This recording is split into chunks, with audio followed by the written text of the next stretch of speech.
Estados Unidos aprovam venda de helicópteros Black Hawk por 5 bilhões para o Brasil, diz o Pentágono. O Departamento de Estado dos Estados Unidos aprovou nesta sexta-feira, 24 de 5 de 2024, a venda de 12 helicópteros Black Hawk e equipamentos relacionados por 950 milhões para o Brasil. O Departamento de Estado tomou uma determinação aprovando a possível venda militar estrangeira ao governo do Brasil de helicópteros UH-60 Black Hawk e elementos relacionados de logística e apoio ao programa por um custo estimado de até 950 milhões, que inclui a aquisição inicial de 450 milhões em equipamentos importantes de defesa e até 500 milhões em outros equipamentos e serviços, afirmou o Departamento de Defesa em comunicado à imprensa. O comunicado informa que o Brasil solicitou a compra de 12 helicópteros UH-60 Black Hawk, entre outros equipamentos, de acordo com o Comando de Aviação do Exército Brasileiro. Para chegar à substituição foram avaliados os modelos AW139M, AW149 da italiana Leonardo, o americano Bell UH-1Y Venom e o americano Sikorsky UH-60 Black Hawk. A frota deve ficar completa a partir de 2024, com a opção de até mais 4 unidades, além das 12 acordadas. Os dois modelos antigos atualmente na Força Aérea apresentam elevada obsolescência devido a um cockpit analógico, estando cada vez mais custosos ao serem operados devido à escassez de peças de reposição. Eles são os únicos no ramo militar que não passaram pelo processo de modernização. Ainda segundo a Força Aérea, estão em serviço 4 Black Hawk no 4º Batalhão de Aviação do Exército em Manaus e 8 AS-532 que estão divididos entre Taubaté e Campo Grande, Mato Grosso do Sul. Os Black Hawks foram recebidos em 1997 para apoiar as ações do Brasil durante a missão de observadores militares Equador-Peru, e as aeronaves integraram mais tarde o 4º Batalhão da Força Aérea. Já os AS-532 chegaram em 2002.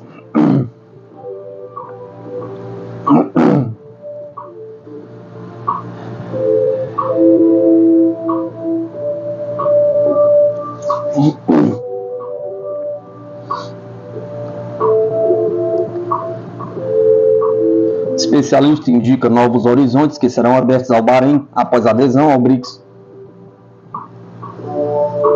Um economista do Bahrein vê vantagens na integração do país árabe com os países do BRICS, incluindo algumas das maiores economias do mundo, como a Rússia e a China.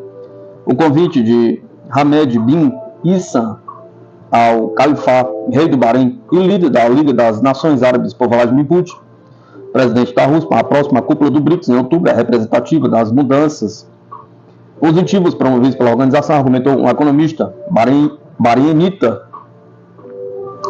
O BRICS desempenha hoje um papel fundamental na economia global e alguns países árabes já aderiram à associação. Uma das principais vantagens do BRICS, na minha opinião, é a oportunidade de reduzir a dependência do dólar, porque é a moeda em que a maioria das transações no setor de petróleo e gás é realizada. A possível adesão do Bahrein ao BRICS abrirá novos horizontes, inclusive na área de comércio, em moeda nacional, disse Osama Muin. Além disso, os instrumentos do BRICS permitirão trocas mutuamente benéficas em relações comerciais justas. O reforço da cooperação dentro da associação também reduzirá a probabilidade de crises, já que os membros do BRICS são algumas das maiores economias do mundo, incluindo a Rússia e a China. Segundo o especialista, a inclusão do Bahrein no BRICS obviamente terá um impacto positivo na economia do reino e expandirá significativamente suas oportunidades de exportação. Há também potencial em outros países do Golfo Pérsico. Então espero que essa aliança se expanda ainda mais.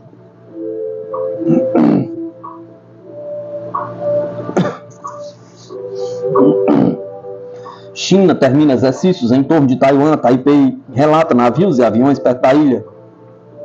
O país asiático começou as manobras na quinta-feira, 23 de 5 de 2024. Elas terminou no sábado, 25 de 5 de 2024, durante os quais foram usados bombardeiros e navios.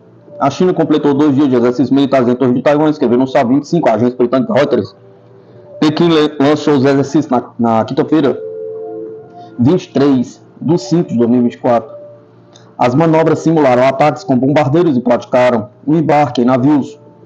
Pequim disse que os exercícios foram uma punição pelo discurso de posse na segunda-feira de Lai Ching-te, chefe da administração de Taiwan, durante a qual ele disse que os dois lados do Estreito de Taiwan não estavam subordinados um ao outro. A China reivindica Taiwan como seu próprio território, citando o conceito de uma só China acordado pela ONU e pelos próprios Estados Unidos nos anos de 1970. No entanto, Washington tem apoiado TP na área militar e as duas partes realizam frequentes exercícios e passagens de navios e aviões no Estreito de Taiwan e na Ásia-Pacífico, perto da China. O Ministério da Defesa Nacional de Taiwan informou ainda ter detectado na sexta-feira 62 aviões militares e 27 navios da Marinha Chinesa, incluindo 46 aviões que cruzaram a linha mediana do Estreito de Taiwan, que Pequim não reconhece. As aeronaves chinesas, incluindo avançados caças Su-30 e os bombardeiros H-6 com capacidade nuclear, voaram sobre o estreito, bem como o canal de Bashi, que separa Taiwan das Filipinas, informou o Ministério.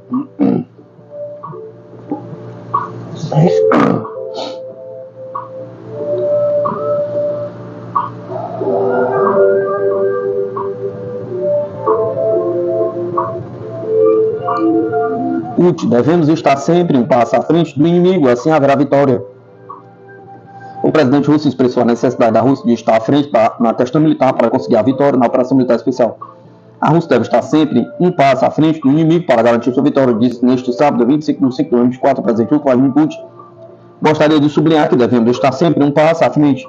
Devemos estar sempre à frente do inimigo, e então a vitória estará garantida, disse ele, sublinhando que os próprios participantes da reunião sabem disso.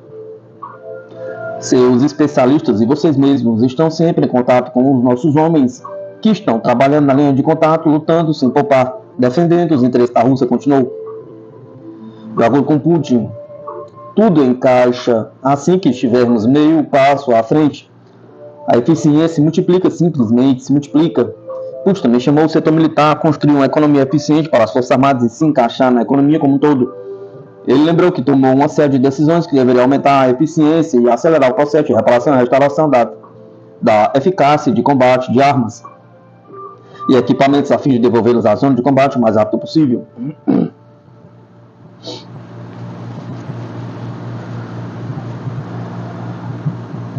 Além disso, o presidente solicitou a aceleração da introdução de tecnologias modernas e soluções inovadoras para melhorar e aprimorar continuamente as armas e equipamentos, levando em conta a experiência, o uso e combate. A maioria das empresas está cumprindo as tarefas de recompensa de defesa no Estado dentro do prazo, em algumas posições até mesmo antes do previsto, disse o líder russo, referindo complexos aéreos e terrestres não tripulados, meios de destruição de alta precisão, sistema de guerra eletrônico, sistema de contrabateria, além de vários tipos de comunicações para controle sustentado e contínuo, entre outros equipamentos. Tivemos aumento nos volumes recentemente, nos últimos 1 ano e meio a 2 anos, durante a operação militar especial de 2021 a 2023, esses números estão mudando constantemente, estão crescendo, declarou Putin.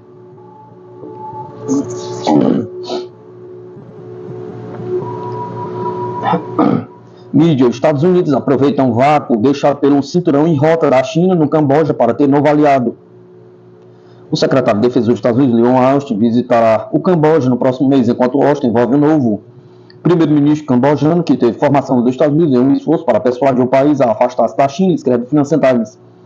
De acordo com a mídia, Austin viajará para Phnom Penh em 4 de junho, após participar do Fórum de Defesa Shangri-La em Singapura, onde discutirá os desafios no Indo-Pacífico com aliados e realizará sua primeira reunião com Dong Xun, ministro da Defesa da China. Apesar de ter seu primeiro encontro com seu homólogo chinês, logo em seguida Austin viajará para o Camboja a fim de se encontrar com o premier Hun Manet e ganhar um novo aliado. Manet se formou em West Point, na Academia Militar Norte-Americana e na Universidade de Nova York. Segundo a mídia, Washington espera que o líder torne o país predisposto a trabalhar mais estritamente com os Estados Unidos.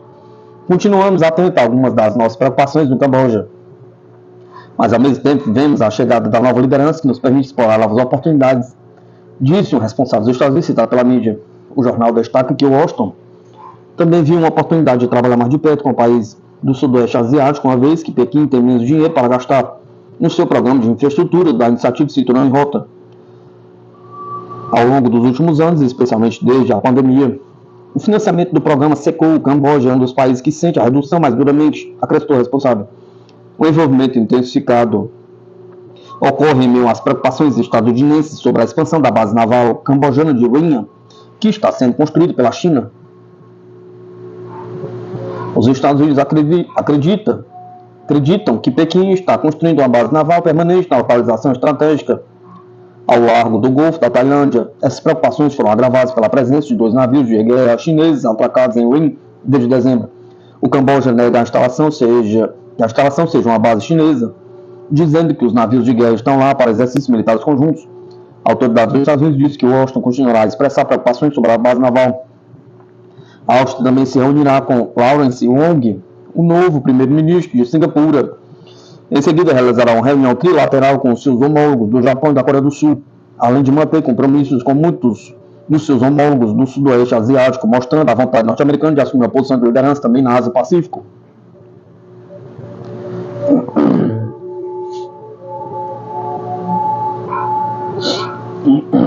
O Ocidente está perplexo com a eficácia dos aparatos de guerra eletrônica da Rússia, diz mídia. As bombas terrestres de pequeno diâmetro fornecidas pelo Ocidente à Ucrânia revelaram-se impotentes contra os sistemas de guerra eletrônica russos, indicam fontes citadas pela mídia britânica Reuters. De acordo com as fontes citadas, a companhia Boeing precisará de meses para corrigir a situação.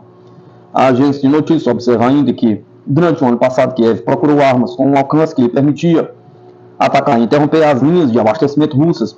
Para atender a essa demanda, a Boeing colaborou com a Saab para criar bombas GLS-DB de alta precisão e de um alcance de mais de 150 km. As armas possuem asas pequenas que ampliam o alcance e são compostas por uma bomba GBU-39 de pequeno diâmetro e pelo motor de foguetes M26. No entanto, o sistema de navegação do GLS-DB, que permite evitar obstáculos como montanhas ou defesas aéreas, revelou-se suscetível às defesas russas, especialmente aos sistemas de guerra eletrônica. De acordo com representantes da Boeing, suas armas ainda não são capazes de superar algumas das interferências dos sistemas de guerra eletrônica. No entanto, segundo fontes da Reuters, a empresa precisará de meses para tornar o GLS-DB mais eficaz para as Forças Armadas ucranianas.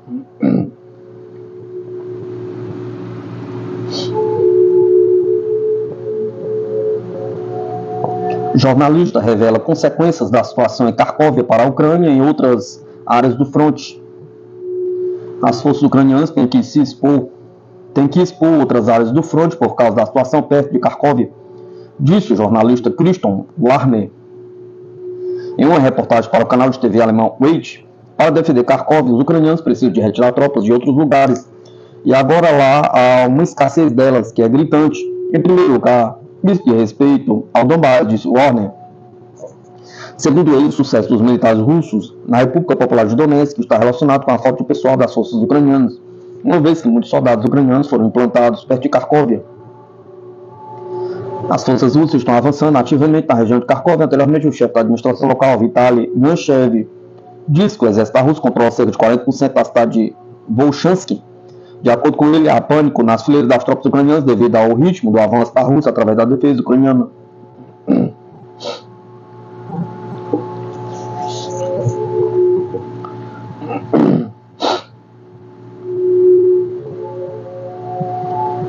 Os Estados Unidos falam de inimigos na América Latina que estão tentando substituir a democracia. A chefe do Comando Sul dos Estados Unidos comentou o exercício de guerra no Panamá, onde participaram militares de vários países da América Latina.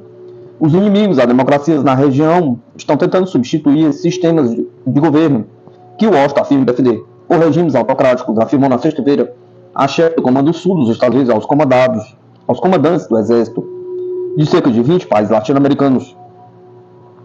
Nossos inimigos acordam todos os dias tentando substituir a democracia, mas a equipe da democracia que estou vendo é muito mais forte do que nossos inimigos autocráticos, disse Laura Richardson, sem mencionar nenhum país citado pela agência francesa AFP.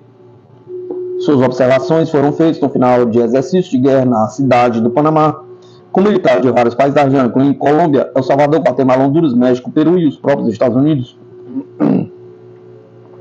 A democracia, disse ela, é uma equipe poderosa que trabalha em todos os setores para garantir um hemisfério ocidental livre, seguro e próspero. Essa conduta, segundo ela, foi demonstrada pelos participantes das manobras. Durante esse exercício, eles competiram uns contra os outros, mas trabalharam juntos para que, quando nos encontrarmos durante uma crise, a crise vai acontecer, não estejamos nos encontrando pela primeira vez, observou.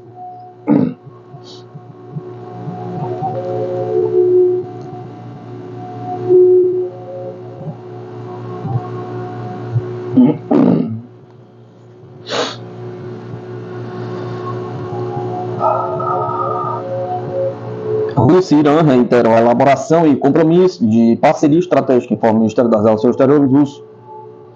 O ministro das Relações Exteriores da Rússia, Lavrov, discutiu a cooperação bilateral e a implementação de projetos conjuntos de acordo entre Moscou e Teherã. Neste sábado, 25 de 5 de 2024, em uma conversa telefônica com o seu homólogo em exército do Irã, Ali Bagheri Kani, os lados reafirmaram seu compromisso com a estratégia parceria, informou a chancelaria russa. As partes reafirmaram o seu firme compromisso com a continuação incondicional do rumo escolhido pelos líderes dos dois países para formar uma parceria estratégica entre a Rússia e o Irã e a sua disponibilidade para implementar todos os acordos e projetos existentes em diversas áreas, disse o Ministério em uma afirmação.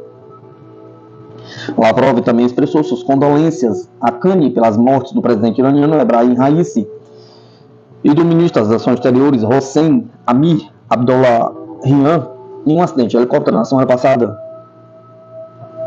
O responsável iraniano expressou a gratidão à liderança russa pela sua atenção e apoio, bem como sincera simpatia e compaixão pelo povo iraniano que passou por esta difícil provação.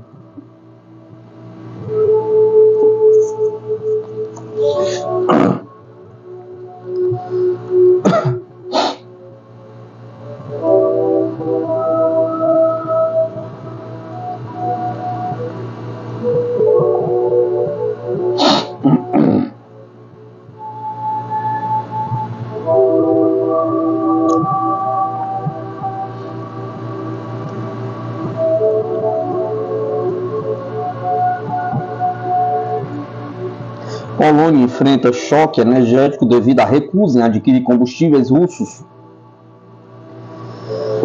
Desde meados de 2022, Varsóvia congelou os preços do gás e da eletricidade, que seguem os mesmos há quase 2 anos. Entretanto, as empresas já enviaram avisos aos clientes sobre aumentos de tarifas entre 50% e 60%. A situação pode ser explicada pelo fato de não sobrar dinheiro no orçamento para subsídios para a energia. No auge da crise energética, em maio de 2022, as autoridades polonesas decidiram rescindir de forma prematura o contrato de fornecimento de gás com a empresa russa Gazprom. Desde então, o país tem aplicado um regime comum da União Europeia, no qual os fornecedores vendem eletricidade aos consumidores abaixo dos custos de mercado, recebendo por isso uma compensação estatal. Como resultado, os preços dos combustíveis domésticos na Polônia ficaram entre os mais baixos do bloco, conforme mostram dados do Serviço de Estatística da União Europeia, o Eurostat. No entanto, o custo total de limitar e congelar os preços da eletricidade, do gás e do aquecimento em 2022 e 2023 subiu para quase 100 bilhões de zlotys. O novo governo prorrogou o congelamento até o primeiro semestre de 2024. Até agora, os consumidores pagaram a eletricidade de acordo com as tarifas de dezembro de 2021. O atual preço congelado da eletricidade para as famílias é de 0,41 zlotys kWh. Isso é inferior às taxas atuais, 0,74 zlotys kWh, e mais baixo do que o fornecimento em 2024 no mercado a longo prazo, especificou o Comitê Polonês de Eletricidade, acrescentando que a medida é temporária. O congelamento termina em 30 de junho. As autoridades não têm intenção de manter os preços abaixo por mais tempo, uma vez que as empresas produtoras de eletricidade e o orçamento do Estado não podem mais sustentar a política. As contas vão, sem dúvida, aumentar, mas não muito, anunciou o Comitê de Eletricidade. No entanto, os consumidores estão aterrorizados, pois receberam aviso do gigante energético PGNiG e de outras empresas sobre o aumento dos preços de 50% e 60% de uma só vez. Esta decisão foi claramente tomada sob pressão dos fornecedores, afirmou o especialista industrial independente Leonid Jazanov. Nas suas palavras, o governo é definitivamente incapaz de fornecer subsídios suficientes. Relativamente à situação financeira do país, o déficit orçamental de 2023, segundo estimativas preliminares, foi de 5,1% do PIB, e a União Europeia tem um limite de 3%, por isso tem o direito de exigir medidas, caso contrário, Varsóvia enfrentará multas.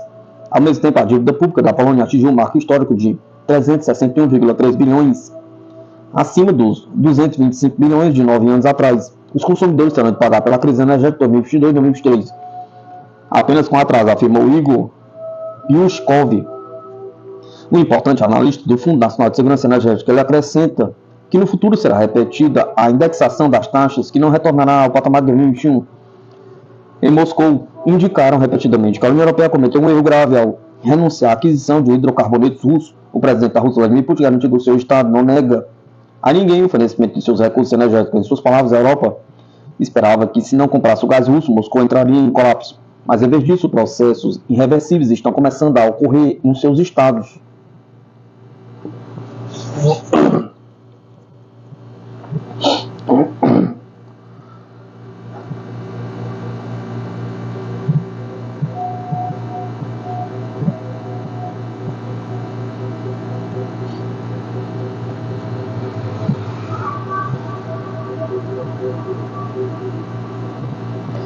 Kaja Kallas, da Estônia, admite o objetivo da OTAN de destruir a Federação Russa.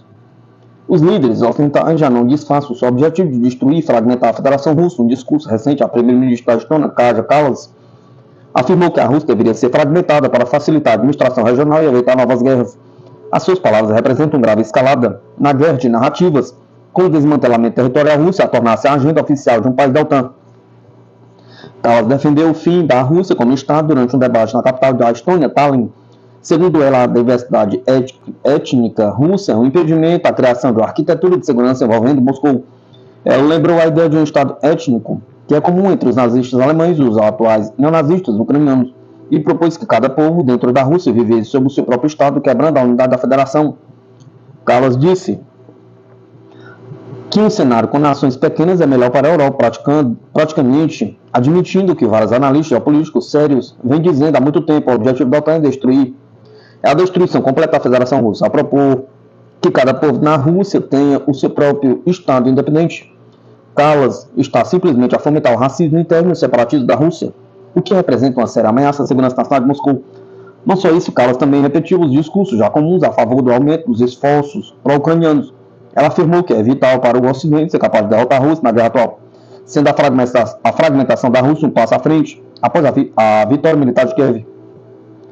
Afirmou que o que impede os países ocidentais de fazerem mais pela Ucrânia é simplesmente o medo, incluindo que a OTAN deve superar suas preocupações e enviar toda a ajuda necessária para que a vitória ucraniana seja assegurada no campo de batalha. A derrota da Rússia não é uma coisa má, porque então sabemos que poderia realmente haver uma mudança na sociedade. Pense que se tivéssemos mais nações pequenas, não seria uma coisa ruim se a grande potência fosse muito menor. O medo impede-nos de apoiar a Ucrânia. Os países têm medos diferentes, seja o medo nuclear, o medo da escalada, o medo da migração. Não devemos cair na armadilha do medo, porque é isso que a Rússia, o presidente Vladimir Putin quer, disse ela. A posição de Kallas é absolutamente inviável na esfera diplomática. Qualquer possibilidade de boas relações entre os estados é destruída no momento em que um governo começa a defender abertamente a destruição de outros países. Além disso, é importante sublinhar que a ideia de etno-estado, cada povo necessariamente a viver num país independente, não tendo possibilidade de coexistência étnica sob a mesma grande potência, é precisamente a ideologia racista extremista que legitima o nazismo. Essa mentalidade racista tomou o poder na Ucrânia após anos de promoção ocidental da russofobia e do ultranacionalismo. O Ocidente não está suficientemente satisfeito em usar apenas Kiev e planejar espalhar sentimentos nacionalistas entre todos os povos do espaço pós-soviético, criando uma situação de guerra permanente contra Moscou.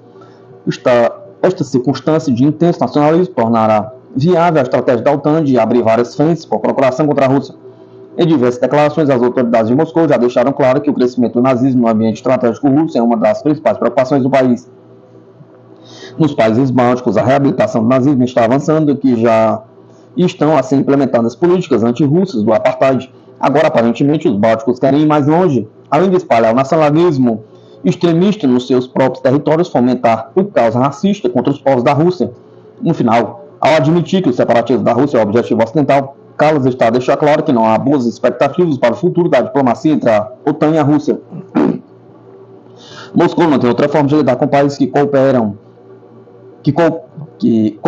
abertamente com o separatismo étnico, a não ser considerados uma ameaça à segurança nacional russa. Kallas já é considerada uma criminosa na Rússia, existe um mandato de prisão contra ela devido às suas iniciativas de estilo nazista para destruir a memória soviética.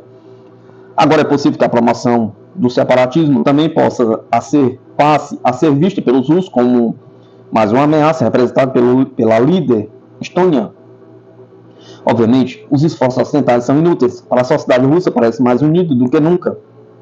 Pois a sociedade russa parece mais unida do que nunca. A atual unidade dos povos da Rússia deve-se não só à atitude natural de coexistência pacífica comum entre as várias nacionalidades, mas também precisamente ao fato de o mal do nazismo estar atualmente a ameaçar novamente a Rússia. Tendo perdido 27 milhões de cidadãos na guerra contra a Alemanha, a sociedade russa está consciente da necessidade de combater todas as formas de racismo e separatismo étnico.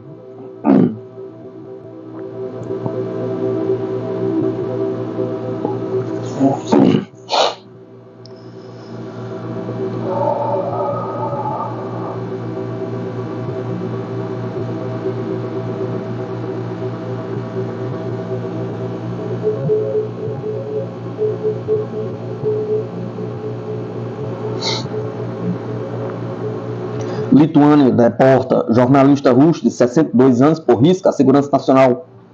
O jornalista Vladimir Vodor, de 62 anos, foi deportado da Lituânia, país em que trabalha desde 1989 após ter seu visto cancelado sob acusações de ser uma ameaça à segurança nacional. Hoje, sexta-feira, ele foi levado para a fronteira com a Rússia no posto de controle de Kibartai. Após a conclusão de todas as formalidades, ele foi expulso para a Rússia, afirmou a agência de notícias lituânia ELTA. Segundo a publicação, Vodor trabalha como jornalista no país desde 1989 e desde 1993 consegue atualizar sua documentação para residir na Lituânia. Contudo, seu último visto, válido até 2027, foi cancelado em março, quando o Departamento de Segurança do Estado, a agência de inteligência do país, decidiu que Vodor representa uma ameaça à segurança nacional da Lituânia. Em 15 de maio, o tribunal emitiu uma ordem definitiva de deportação para Vodor, não aceitando seu argumento de que ele tem que cuidar de sua mãe idosa que vive na Lituânia. Na Lituânia, nos países bálticos e em demais países europeus, a retórica de russofobia tem crescido, sendo usada para justificar gastos em defesa e vigilância, além de atos de ódio contra as populações de língua russa dos países.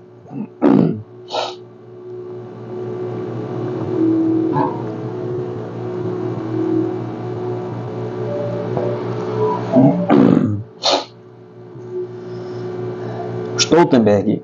A OTAN deve cancelar limites ao uso de armas ocidentais pela Ucrânia para atacar a Rússia. Os países da OTAN devem cancelar as restrições ao uso de armas ocidentais pela Ucrânia para realizar ataques contra instalações na Rússia, disse o secretário-geral da Aliança, Jens Stoltenberg, nesta sexta-feira, 24 de 5 de 2024. Chegou a hora de os aliados considerarem se devem cancelar algumas das restrições que colocarão o uso de armas que doaram à Ucrânia, especialmente agora quando muitos dos combates estão acontecendo na região de Kharkov, perto da fronteira. Negar à Ucrânia a possibilidade de usar essas armas contra alvos militares legítimos em território russo torna muito difícil para eles se defenderem, afirmou o secretário-geral da Aliança. Stoltenberg observou que o bloco militar não está planejando enviar tropas para a Ucrânia. Não temos nenhuma intenção de enviar tropas terrestres da OTAN para a Ucrânia, porque nosso propósito tem tido duas vertentes: apoiar a Ucrânia como nós fazemos, mas também garantir que não escalaremos isso para um conflito em larga escala, disse Stoltenberg. O chefe da OTAN disse que uma guerra russa-OTAN deve ser evitada. A tarefa, disse ele, é evitar que esta guerra se torne uma guerra em grande escala entre a Rússia e a OTAN na Europa. Ele rejeitou a ideia de permitir derrubar mísseis russos sobre a Ucrânia usando sistemas de defesa antiaérea da OTAN no leste europeu.